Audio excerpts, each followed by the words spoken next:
እንኳን በድጋሚ በደህና መጡ። አሁን ደግሞ ኩባንያው ወዳቀረበው ሁለተኛው እድል ልንለፍ።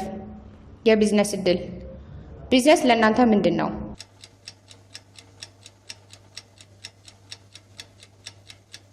መልካም። ቢዝነስ ማለት የሰዎችን ችግር መፍታት ማለት ነው። የብዙ ሰዎችን ችግር ስንፈታ ብዙ ገቢ እናገኛለን። የጥቂቶችን ችግር ስንፈታ በጥቂቶች እናገኛለን። ለምሳሌ የፌስቡክ ፈጣሪ ማርክ ዙከርበርግን እንመልከት። የስንት ሰው ችግር ነው የፈታው? የቢሊዮኖችን። አሁን ላይ በቢሊዮኖች ቢያገኝ አይደንቅም። በሰፈሮቻችን ያሉ ጸጉር ቤቶችን የምን ያክል ሰዎችን ችግር ነው እየፈቱ ያሉት? ለዛም ነው የሚያገኙት ገቢ አነስተኛ የሆነው። በዓለም ላይ የድሃ ነው የሀብታም ቁጥር የሚበዛው። እናም ለምን ይመስላችኋል?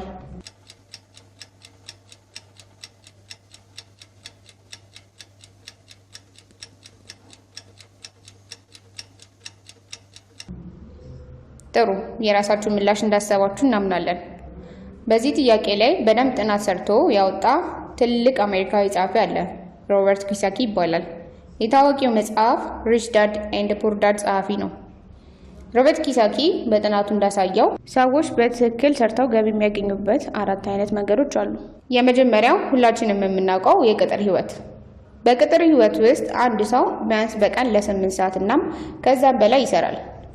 በዚህ ሂደት ውስጥ ይህ ግለሰብ እድሜውን፣ እውቀቱን፣ ጉልበቱን በቀን ለ8 ሰዓት በመስጠት ከመሰረታዊ ፍላጎቶች የማያልፍ የወር ደሞዝ ያገኛል። የሚያሳዝነው እውነታ ይህ ግለሰብ በህይወቱ የጊዜና የገንዘብ ነፃነት ሳይኖረው በየቀኑ የተቀጠረበት ቦታ በመገኘት እድሜ 65 ላይ ለመጦሪያ የማይበቃ ጡረታን ይዞ ይወጣል። ሁለተኛው ራስን መቅጠር።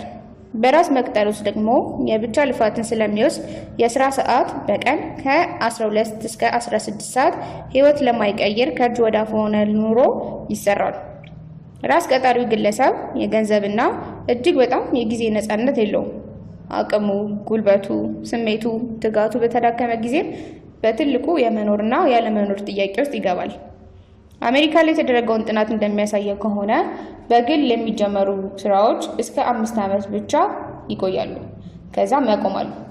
ለምሳሌ ሰፈር ላይ የምናያቸውን ሱቆች በፍጥነት ዳቦ ቤት፣ ጸጉር ቤት፣ የሸቀጥ ሱቅ ወዘተ በመሆን ይቀያየራሉ። በመቀጠርና ራስ በመቅጠር ውስጥ ያሉ የዓለማችን ህዝቦች 95% ሲሆኑ የዓለማችንን 5% ሀብት ይይዛሉ። ይህም ማለት 5 ዳቦ ለ95 ሰው ማለት ነው። ስለማይበቃ በጣም ውድድርና እኔ ልቅደም የበዛበት የፉክክር አካሄድ ነው። ሶስተኛው የቢዝነስ ባለቤቶች። በቢዝነስ ባለቤትነት ውስጥ ግለሰቡ ሰራም አልሰራም፣ ተኛም ተነሳም፣ ኖረም ሞተም፣ ተዝናናም የሚያንቀሳቀሰው ቢዝነስ ወይም ሀብት በቀጣይነት ገቢ የሚያመጣለት ከሆነ ቢዝነስ ባለቤት ነው እንላለን።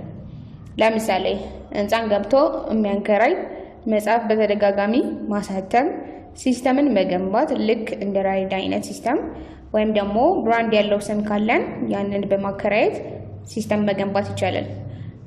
በዚህ ውስጥ ከጊዜ ነፃነት ባሻገር የገንዘብ ነፃነት የሚያገኝበት ከራስን በማለፍ ለብዙ ሰዎች የሚደረስበት ሂደት ነው።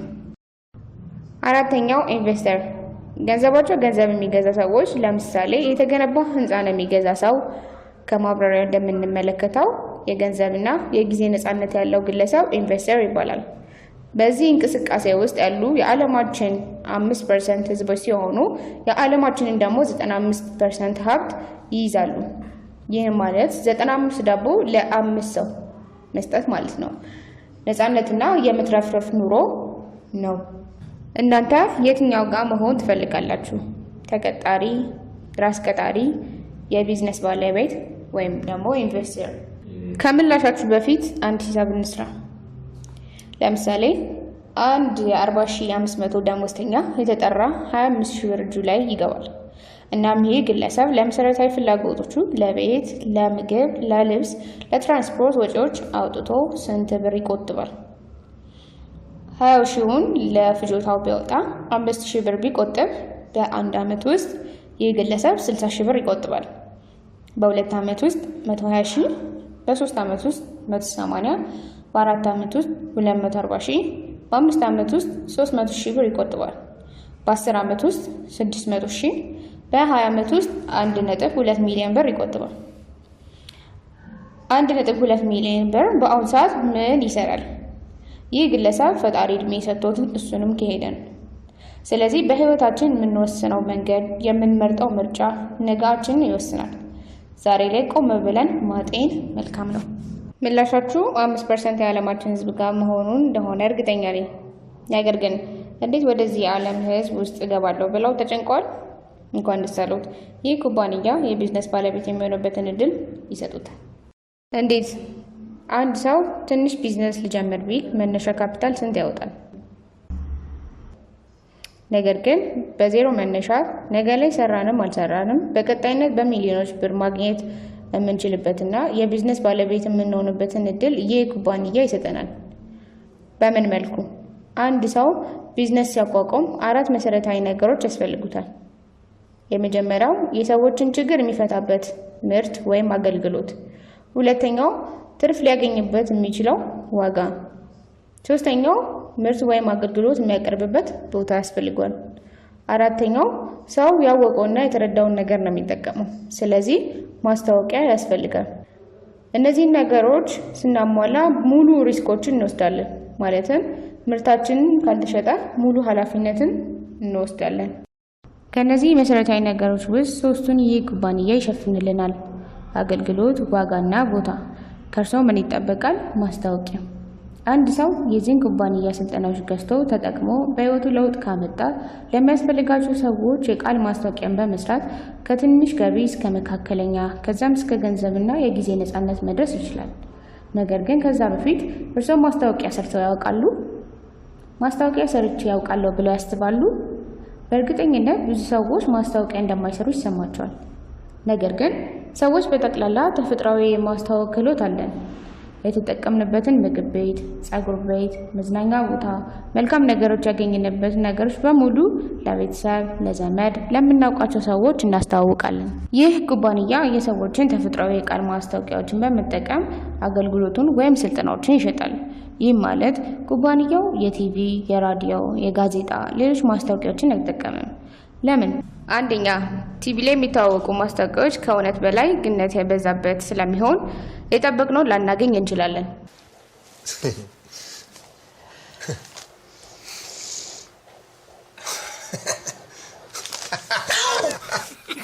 Give me that.